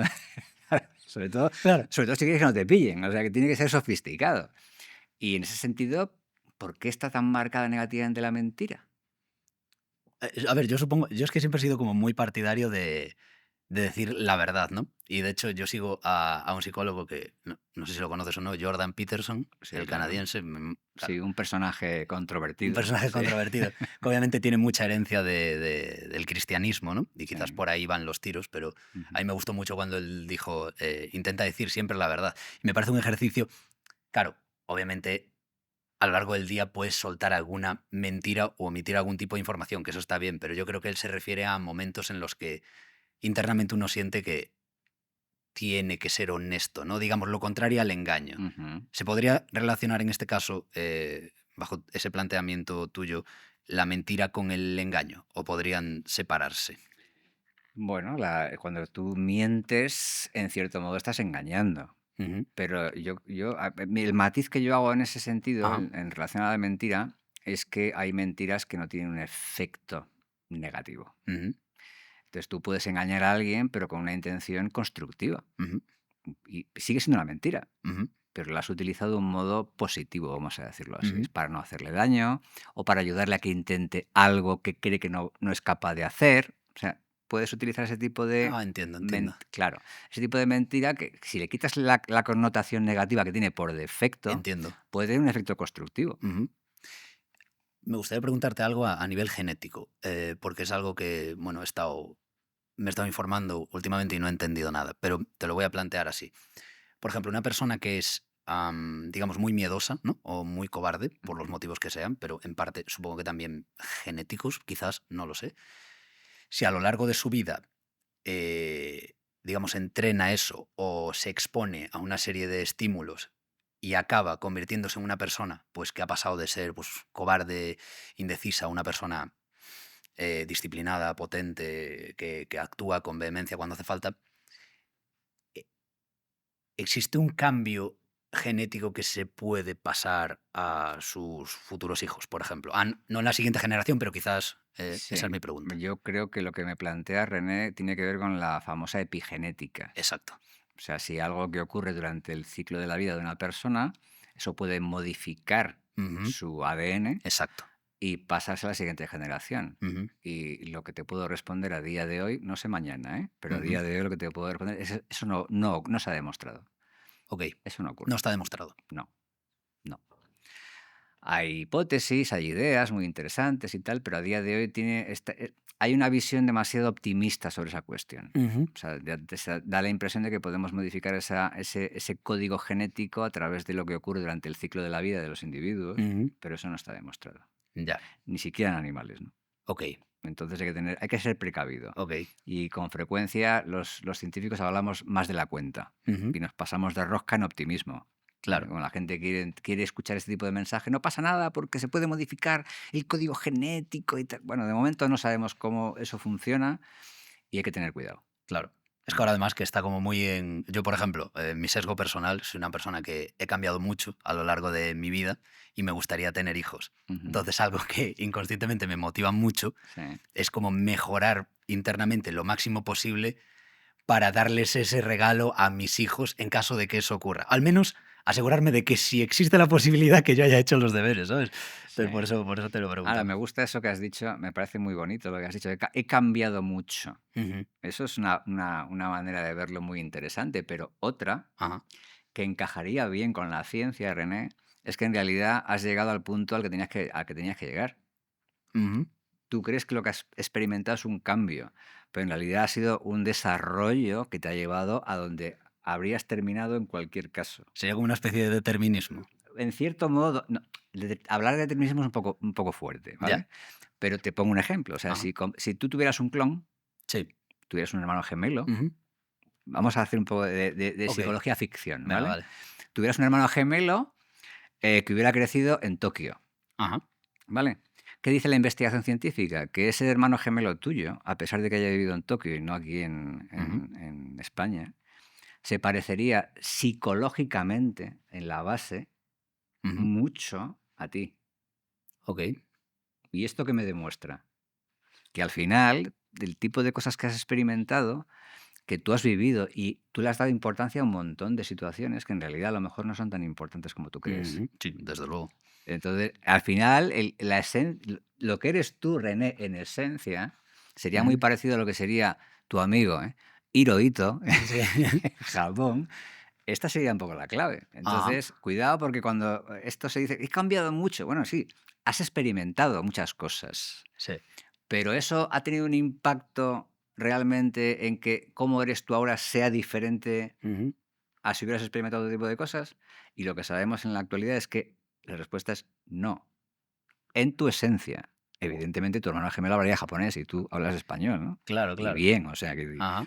Pero aún así me cuesta imaginarme, teniendo en cuenta las diferencias, todas las variables, ¿no? Que eso implicaría, a Ujú. pesar de que genéticamente somos iguales. Clones, ¿no? Sí, me costaría pensar que él no derivaría por un derrotero completamente distinto por el hecho de vivir una experiencia muy distinta a la mía, porque tendría amigos distintos, un contexto distinto, se alimentaría distinto, su familia o quien sea que le cuida allí, pues lo tratarían distinto, ¿no? Como que me da la sensación de que tú te formas mucho en base a las personas que te rodean también, hasta el punto en el que un pequeño cambio podría simbolizar Claro, quizás. sí, Pero en contraste con lo que tú me dices yo es llamativo. empatizo con lo que me dices. O sea, Ujú. si tú me comentas esto, yo empatizo y lo puedo Sí, entender sí, y tal, y me parece pero la fantástico. ciencia dice que Exactamente, o sea, sí. pero la ciencia te dice que eso es poco probable, puede ocurrir. Ajá, De hecho hay estudios muy bonitos que tienen que ver con gemelos discordantes. ajá, O sea, gemelos que, como estábamos comentando en este ejemplo, personalizado en tu caso, con ujú. tu Exacto, potencial este clon, ejemplo en concreto. gemelos que tendrían que parecerse mucho y no se parecen. Ujú. ¿Qué ha pasado? Ya. Y eso es un campo de estudio precioso que nos permite identificar qué aspectos del ambiente pensamos que son importantes y que no lo son, Ujú, y cuáles que hemos ninguneado realmente son importantes. ujú, Entonces, al analizar a ese nivel estos gemelos discordantes, mira, ahí va, este es drogadicto y este no, pero es que son clones, ¿cómo puede ser? Entonces, tirando del hilo, se descubren aspectos del entorno que realmente han ejercido un efecto ujú. en esa discordancia entre los gemelos. Curioso. Pero la tendencia no es esa. O sea, en general, los gemelos se parecen un mogollón Ajá. en lo que es su psicología, ¿no? Ujú. Su mente y tal, ¿no? Pero luego hay discrepancias en algunos casos que son muy informativas, Claro. porque sabes que la razón no va a ser genética, pero son clones. Ujú. Tiene que haber algún aspecto en el ambiente, como puede ser su círculo de amistades o lo que sea, que ha ejercido un efecto. En ese caso, pero no es la norma. Claro. Con el tema de también te he escuchado hablar de motivación y de autoestima, ¿no? Y Ujú. personalmente, con el tema de la autoestima, para mí personalmente, que yo no soy ni científico ni psicólogo, para mí se ha convertido en un término que desde mi punto de vista es incluso no negativo, pero inútil, digamos, o al menos Sí. para mí se ha convertido en eso. Y la motivación va aparte, pero he visto que de alguna manera has relacionado estos dos temas y me gustaría que nos contases qué Está opinas. conectado, René. O sea, y no solamente la autoestima y la motivación, sino más cosas. Ujú, O sea, el tema a mí del auto, como te pasa a ti, aunque sea de manera intuitiva o instintiva, ¿no? ujú, También me pone muy nervioso el tema de la autoestima porque yo creo que es un concepto súper sobrevalorado, exacto. pero a lo bestia, ¿no? Entonces, la psicología científica, no cualquier psicología, ha analizado esta cuestión formalmente Ujú, y lo que ha hecho es ver hasta qué punto la autoestima interactúa, se ujú, relaciona con otras características psicológicas, porque la autoestima no está flotando ahí como una característica por sí misma. claro. Tiene que ver con tu motivación, Ujú, que puede ser intrínseca o extrínseca, algo que sale de ti, digámoslo así, ujú, o que te motivan desde fuera, alguien te estimula a hacer algo y tal. O tu percepción de autoeficacia, hasta qué punto yo creo que puedo llegar a hacer esto o no. ujú. Y eso se ha relacionado con una característica de personalidad nuclear, que es el neuroticismo. O dicho en palabras menos malsonantes, inestabilidad emocional. Ok. Entonces tú puedes evaluar el nivel de inestabilidad emocional de la gente y ver cómo las diferencias de inestabilidad emocional. Hay gente más estable y gente más inestable. Ujú, Gente que las circunstancias del entorno apenas le afectan, mantiene su tono emocional a ujú. raya y tal, ¿no? Y gente que a la mínima se desestabiliza. ¿Eso qué tiene que ver con la autoestima? Todo, Ya, todo. ya. ¿Qué tiene que ver con la motivación? Todo. O sea, se ha visto la relación que hay entre estas características que acabo de enumerar y resulta que lo que corta el bacalao es que la gente sea más o menos estable emocionalmente. La gente que es muy inestable tiene unas fluctuaciones de autoestima espectaculares. Claro. Pero la clave no está en la autoestima. La autoestima es un resultado de mi mayor o menor estabilidad emocional, Ujú, que es una característica nuclear de mi identidad psicológica. entiendo. ¿Vale? Y la motivación, por ejemplo, yo he escuchado mucho y estoy de acuerdo desde un punto de vista personal, que la motivación es algo de lo que no puedes depender y que lo que tienes que trabajar es la disciplina, ¿no? Como Ujú. que la disciplina te va a llevar más lejos que la motivación. Yo lo he experimentado en mis carnes, al menos porque lo que tú dices, la motivación interna a veces no está. y la motivación externa dura muy poco.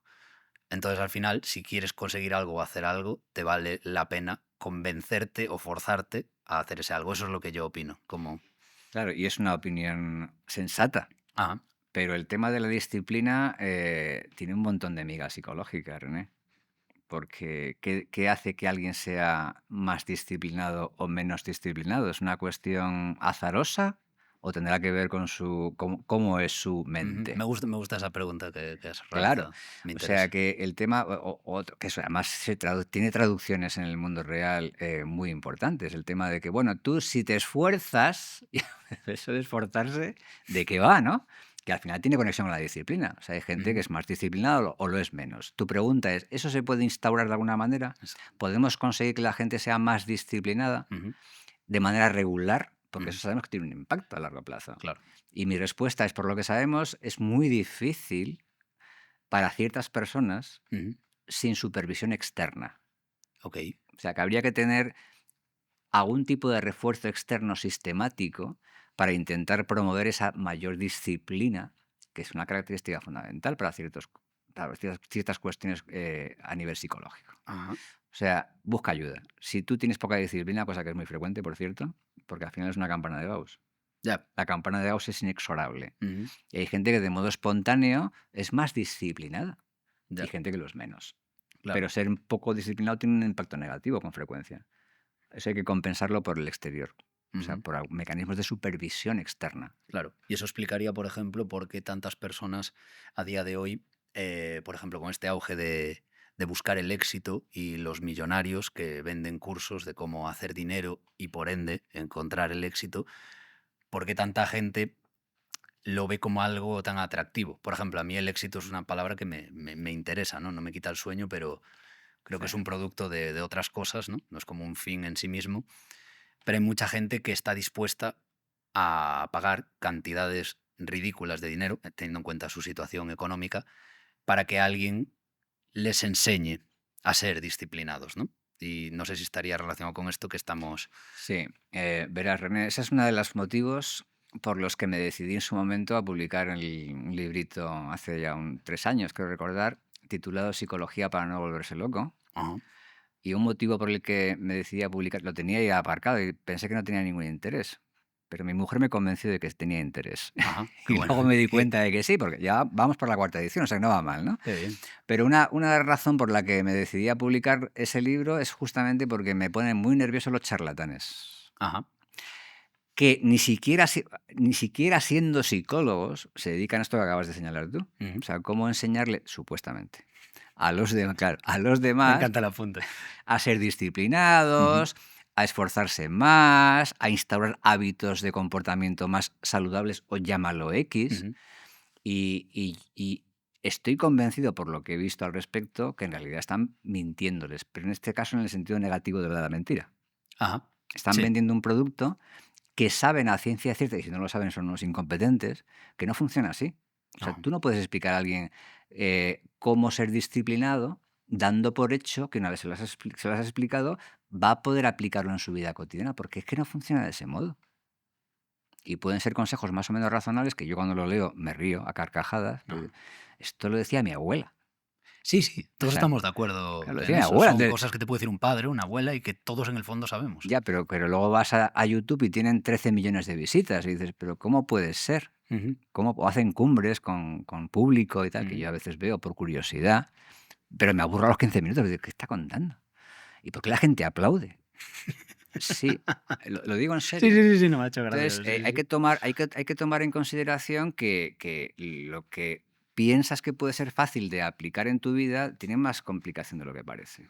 Claro. Entonces, ser realista, busca apoyo externo, busca supervisión, busca estrategias que realmente sean eficientes para cambiar aquello que te perturba en tu vida Ujú, cotidiana, pero basándote en la realidad. O sea, si tú, René, eres una persona tímida, es un ejemplo que suelo poner al respecto, si eres una persona tímida y piensas que eso te perjudica en tu vida cotidiana, busca asesoramiento para ser capaz de gestionar eso, pero que nadie te diga que vas a ser una persona nada tímida en sí, 10 sesiones. Es que eso no va a ocurrir.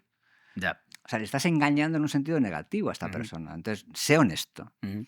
Y un profesional debe decirle a alguien lo que realmente sabemos en ciencia al respecto. Si tú eres tímido, eres tímido. Pero no es algo negativo, es que eres así.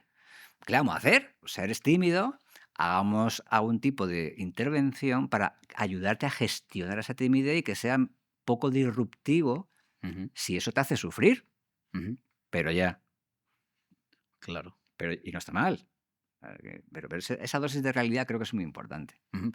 Entonces, ¿qué le recomendarías a todas esas personas, que son muchas, que tienen como algún tipo de preocupación interna psicológica de que quieren, pues, ser más disciplinadas o conseguir el éxito?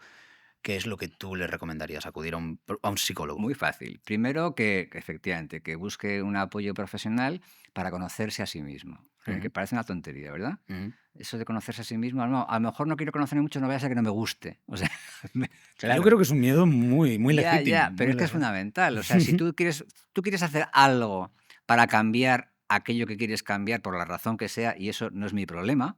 O sea, si tú quieres cambiar algo de tu vida y eso para ti es muy importante, Ujú, primero busca ayuda para conocerte mejor, porque el conocerte mejor va a ponerte en la realidad. Así soy yo.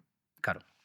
Y a partir de aquí voy a intentar cambiar aquello que no me gusta, que no me Ujú, gusta porque me interfiere en mi vida cotidiana. Pero no puedes ignorar cómo eres tú. O sea, no, es absurdo, no tiene ningún sentido. Es muy poco eficiente y hasta cruel. ya, ya, real. Antes me dijiste que estabas trabajando en unos temas muy interesantes recientemente, un estudio con ajedrecistas, si no me equivoco. Veo que te has quedado con la copla, ¿eh? Me ha encantado. De hecho, estaba ahí apuntando y dije, espero que no piense que estoy enviando mensajes a un amigo o algo. Estaba ahí escuchando porque me pareció brutal. Sí. ¿Nos puedes contar un poco sobre eso? Sí, sí, puedo contaros un poquito, aunque está todavía cociéndose, ¿eh? Ajá. Porque algo importante, que quizás sea un buen preludio a esto que te voy a contar seguidamente, es que llevamos ya un tiempo intentando publicar los resultados de este estudio y no estamos teniendo mucho éxito porque a la gente que nos revisa el trabajo, si me permites decirlo así, les cabrea. Ajá. Sí, por supuesto, tú Entonces, exprésate libremente aquí. no les gusta la conclusión y tal, y entonces plantean dificultades que en realidad no son tales, en nuestra opinión, ¿no? Pero se supone que son científicos los Se que... O supone, sea, pero recuerda que los científicos también son humanos. ya, Entonces, claro, entonces, a veces disociarlo no es tan fácil, ¿no? ya, Entonces, es un los problema. propios sesgos, las inclinaciones ideológicas, todo eso al final contamina la labor del científico, sí o sí. Ujú, Entonces, hay ciertas cosas que a veces interfieren con la labor aséptica que se le supone al científico. ya. Bueno, pero lo que hemos hecho es lo siguiente.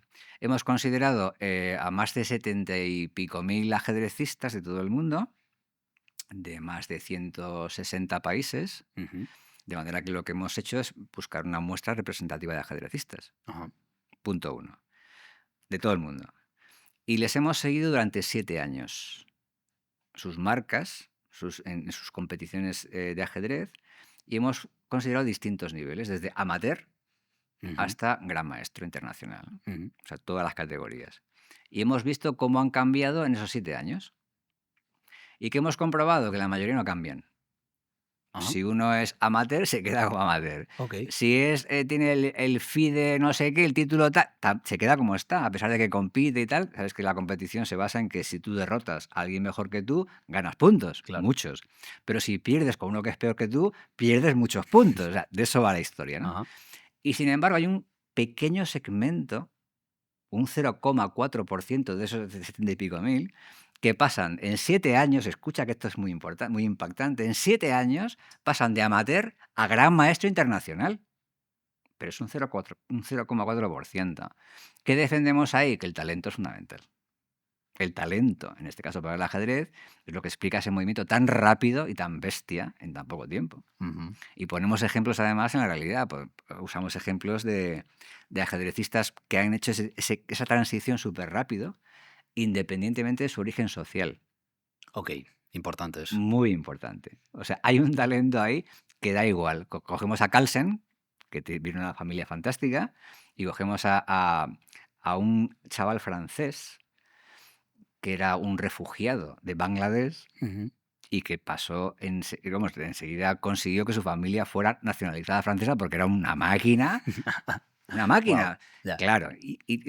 Son casos completamente diferentes, pero que expresan ese talento natural, esa fuerza de la naturaleza para conseguir unas marcas, una excelencia, en este caso en el ajedrez espectacular. Eso no se puede explicar si no es por ese talento natural. Es Ujú. imposible, es imposible, ¿no? Esto es lo que no le gusta a la gente, Ya, a los que están revisando ese tipo sí, de... les resultan como malas noticias, ¿no? ¿Pero por qué? O Ya. sea, te acabo de poner un ejemplo de que cómo se demuestra que ese talento se manifiesta en cualquier nivel Ujú. socioeconómico. Y esto es buena noticia. Ese Ya. chaval, ¿cómo es posible que siendo un refugiado, viviendo en condiciones pésimas, Ujú. cuando se pone a competir en el ajedrez, es que es una fuerza de la naturaleza? Ya. Y no lo tuvo fácil, ¿eh? Todo lo contrario. Claro, claro. ¿Por qué? Es lo bonito de la naturaleza, como tú dices. Pero parece ser que a día de hoy a todo el mundo le interesa como esa especie de utopía en la que todo el mundo es igual, independientemente de lo que eso pueda llegar a Pero significar. O René, tiene. eso no es un rollo. Eso de igual es Es, muy es completam- aburrido. O para mí es sea, completamente estúpido. O sea, no tiene ningún sentido porque tú no conoces a nadie que tenga. Yo, mis amigos, mi familia, cada uno tiene una serie de capacidades que yo no tengo y viceversa. Y ahí está la magia de la vida. Pero está como mal visto que una persona que nace en unas circunstancias malas pueda hacer algo grande y que una persona que nazca en unas circunstancias como muy buenas, pues al final, pues también lo haga o no, ¿no? Como. claro, eso tiene que ver con un tema que a mí me interesa mucho, René, y está bien que lo saques a colación porque me das la excusa. Ah, Así genial, que me alegro, me voy alegro. a- Porque ya pensé que me estaba yendo por algún sitio que no iba a ningún lado. Claro, tiene que ver con el tema de la movilidad social, Ajá. que es un temazo espectacular, que en general hay muchos estudios sobre esos movimientos sociales, ¿no? Porque Ujú. algunos van hacia arriba, en eso que antes calificabas de éxito social o algo así, Sí. y otros no. Entonces, en general, las investigaciones que hay al respecto son, permíteme que lo diga así, horrorosas. Ok. Son muy malas, Ajá. porque no tienen en cuenta lo que tienen que considerar para poder encontrar una respuesta sólida.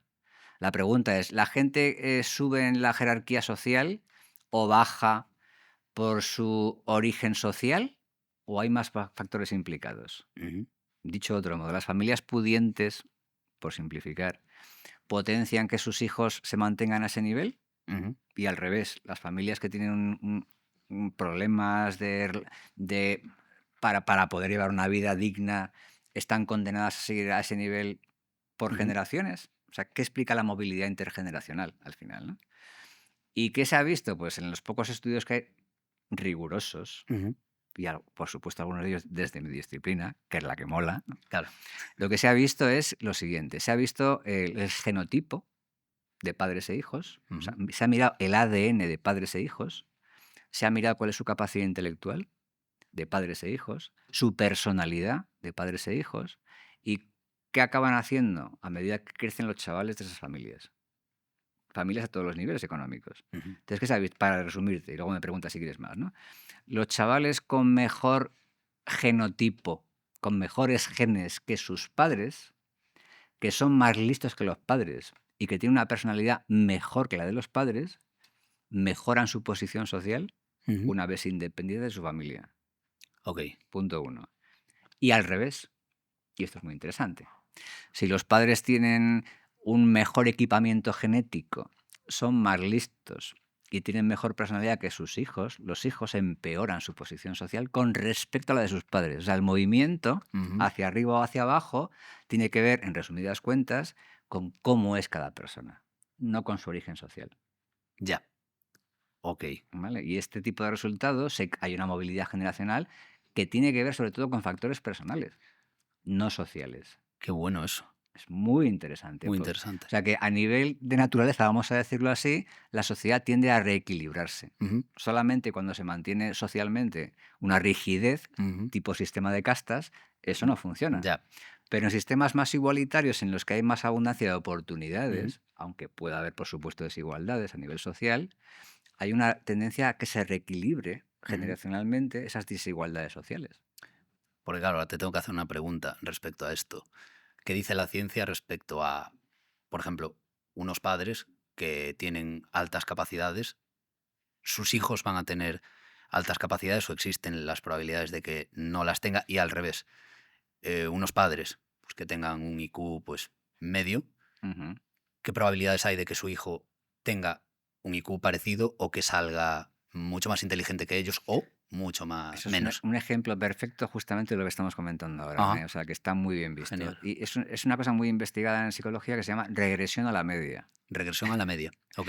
¿Y de qué va eso? Si tú tienes a dos padres que tienen un IQ de 140, Ajá. que es muy elevado, algunos de sus hijos van a presentar más que ellos, Ujú. otros en su línea y otros menos. Ajá. Y entonces, a nivel poblacional hay una regresión a la media, o sea, hay una tendencia a que el colectivo regrese a la media. Ok. ¿Vale? Entonces, y por ese mismo motivo, al revés. Papás que tienen un IQ, como tú dices, por debajo de la media, van a tener algunos hijos que están por encima de la media. Ujú. O sea, hay un reequilibrio a nivel, hay un barajado genético que beneficia a algunos retoños por puro azar. Qué bueno. O sea, Entonces, claro, que tus padres sean muy inteligentes. Bueno, claro, ahí también dependería. Si tus padres son muy, muy inteligentes, aunque tú salgas con un IQ por debajo del suyo, vas a seguir siendo no muy está mal inteligente. tampoco, Entonces, efectivamente. que sales ganando igual. Depende de donde te coloques, pero hay un barajado Ajá. que hace que se distribuyan en torno al promedio de los padres, Ujú. pero no se colocan ahí o necesariamente por encima de ellos o por debajo. Hay un reequilibrio que se basa en este fenómeno de regresión a la media. Qué bueno. Y respecto a los temas que estás trabajando, me comentaste antes lo del estudio de los ajedrecistas y también me comentaste algo de un estudio en gente con problemas, con daños cerebrales, si no me equivoco. Sí, sí, estamos analizando ahora cómo impacta una lesión cerebral específica Ajá. a temprana edad, y cuando digo temprana edad quiero decir 2, 3 años, Ujú. a largo plazo. Ok. Entonces, suponte que esa lesión tiene un impacto en mi capacidad de razonar. Ujú.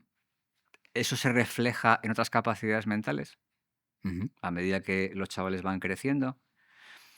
Es decir, se contagia esa dificultad que me genera esa lesión cerebral en mi capacidad para razonar a otras funciones mentales, y lo que hemos visto es que a largo plazo no hay un reflejo en las demás capacidades. Ok. O sea, que lo que está afectando esa lesión cerebral local y crónica Ujú. es en una función muy específica a Ujú. nivel intelectual, Qué pero bueno. no se traduce a otras capacidades. Y eso tiene repercusiones en cómo entendemos la inteligencia humana, Ajá. porque esa lesión local afecta a una función, pero no afecta al intelecto en general. ¿Vale? Entiendo. De eso va la historia. Ujú. Me gustaría ir terminando, pero me acabo de acordar también de algo que hablamos antes, relacionado con el tema de las inteligencias artificiales, que está en boca ahora de todo el mundo y nadie sabe muy bien por dónde va a derivar eso.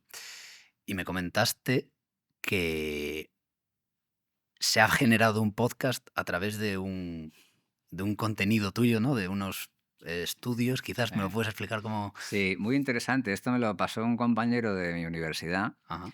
que además es coautor de ese trabajo y tal. Estaba jugando con un programa de estos de inteligencia artificial y le metió a ese programa un artículo que habíamos publicado recientemente, muy chulo, por cierto, al comparar generaciones con 30 años de distancia, Ajá. y en el que demostrábamos que había una mejora intelectual en esa generación, Ok. en algunas aptitudes mentales y tal. El trabajo era muy bonito. Entonces le metió el artículo tal cual a ese algoritmo, y el algoritmo generó un podcast en el que interactuaba una supuesta presentadora y alguien al que entrevistaba a esa presentadora, pero era todo fake. Ya. Y yo me vi, que además duraba 17 minutos el podcast, y lo estuve escuchando. Es que lo ha entendido perfectamente. Está resumiendo en 17 minutos la esencia del trabajo de ese informe científico. Pero tú lo oías y dices, esto es real, es que suena real. Muy interesante. Es realmente impresionante que llegue a Sí, ese nivel de precisión hasta el punto de que tú puedas escuchar tu propio trabajo dicho por alguien, ¿no? Elaborado por algo. por algo, por, por algo y que tú mismo digas, Sí.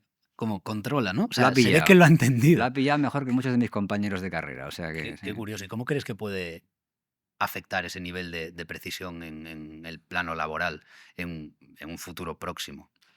Pues también está muy estudiado, ¿Ah, sí? René. Sí, sí, y fundamentalmente el impacto que va a tener ese desarrollo en la llamada inteligencia artificial va a tener una repercusión directa en las ocupaciones laborales Ajá. que sean automatizables con facilidad. Ujú. Y automatizables no solamente a nivel físico, sino también intelectual.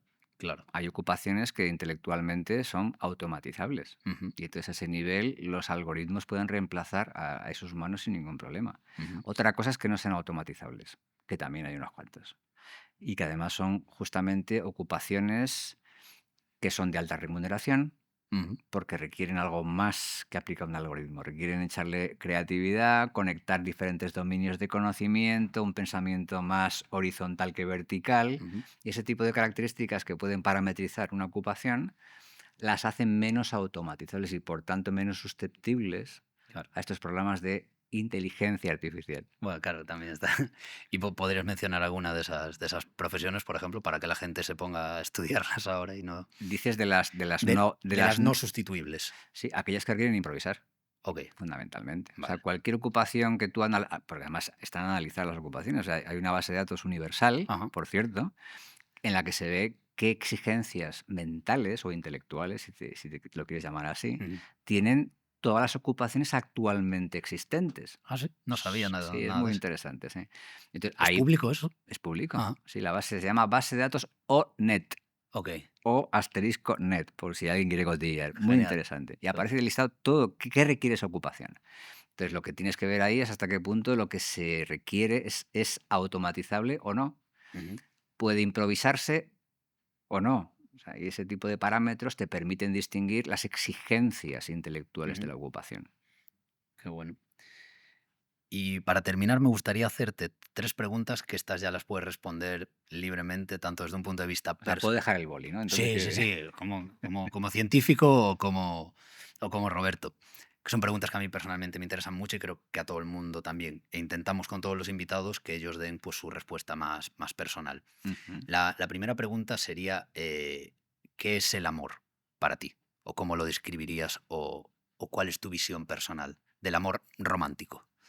El amor El amor romántico. de más, sí, porque claro, tú puedes tener amor por tus padres, por tus hijos, tal, pero el amor a nivel pareja, a nivel, sí, Es complicidad y decisión de compromiso, fundamentalmente. complicidad y decisión de compromiso. Sí, sí, en el sentido de que compartas pautas vitales fundamentales Ujú, en la esencia. Que puedes tener discrepancias, René, sin problema, ¿no? ujú, Pero se tienen que ser discrepancias menores. ujú, La esencia de esa convivencia se basa en esa complicidad. ujú, Que seas capaz de compartir pautas o señales casi sin hablar. ujú, O sea, simplemente con una conexión casi si quieres más química, ¿no? ujú, Eso es fundamental. Pero el amor es una característica esencial de los humanos. Fundamental. justo. Pero es algo mágico. Los científicos lo hemos intentado, René. Hemos intentado estudiar el amor Ajá. y hemos visto que es un tema complejo, muy complejo, porque está la fase de pasión, la fase de decisión de compromiso, la fase, o sea, Claro, tiene claro. su misterio, ¿no? Y hay diferentes fases, pero al final lo que cuenta es esa decisión de compromiso final, esa decisión que tiene un componente racional de gestionar esa relación, ese día a día con Ujú. tu pareja. Qué bueno, qué Mm. bueno. Me ha encantado la respuesta. ¿Crees en Dios? Creo en que no podemos limitarnos a vivir desde un punto de vista materialista. Ujú, Yo creo que es bueno, creo que es positivo para los humanos tener un sentimiento de trascendencia. ajá. Llámalo Dios, llámalo X, Ujú, pero sí tengo esa convicción, qué bueno. más que creencia, es una convicción, ¿no? Sí, es En algo que hay de... algo trascendente. Sí ujú. que lo tengo, sí. Es como de voluntad, de querer pensar Sí. en ello. ¿Y cuál dirías que es tu propósito en la vida? Ser buena persona. Ujú, Me esfuerzo. Somos imperfectos todos, yo posiblemente más que la media, pero ser buena persona. Que la gente que me rodea tenga una percepción sobre mí basada en esta idea, ¿no? En que intento ser lo mejor que puedo, de llevarme bien con los demás, de no hacerles daño y de contribuir de alguna manera mínimamente al bienestar del colectivo social del que formo parte. ajá, qué bueno. Pues me gustaría decirte que he disfrutado muchísimo esta charla. Para mí ha sido muy didáctica, he aprendido muchísimo y es más, voy a decir una cosa, estoy seguro de que hay muchísimas cosas que la gente va a querer preguntar que se me han olvidado o preguntas que surgen a partir de temas que hemos hablado. Entonces, incito a todos los que vayan a ver este podcast que en los comentarios, porque me gustaría en algún momento tener una segunda parte. Ha sido muy agradable hablar contigo. Además, me gusta que puedas hablar, que quieras hablar de casi cualquier tema. Yo vine como un poco más cohibido y le preguntaba a mi colega Roy, oye, le va a gustar hablar de esto, tal. Me dices, con él habla todo lo que quieras. Te agradezco muchísimo la honestidad, tu tiempo, y para mí ha sido un placer absoluto tenerte aquí. El placer ha sido mío, Ernest, lo he pasado muy bien. Muchísimas gracias.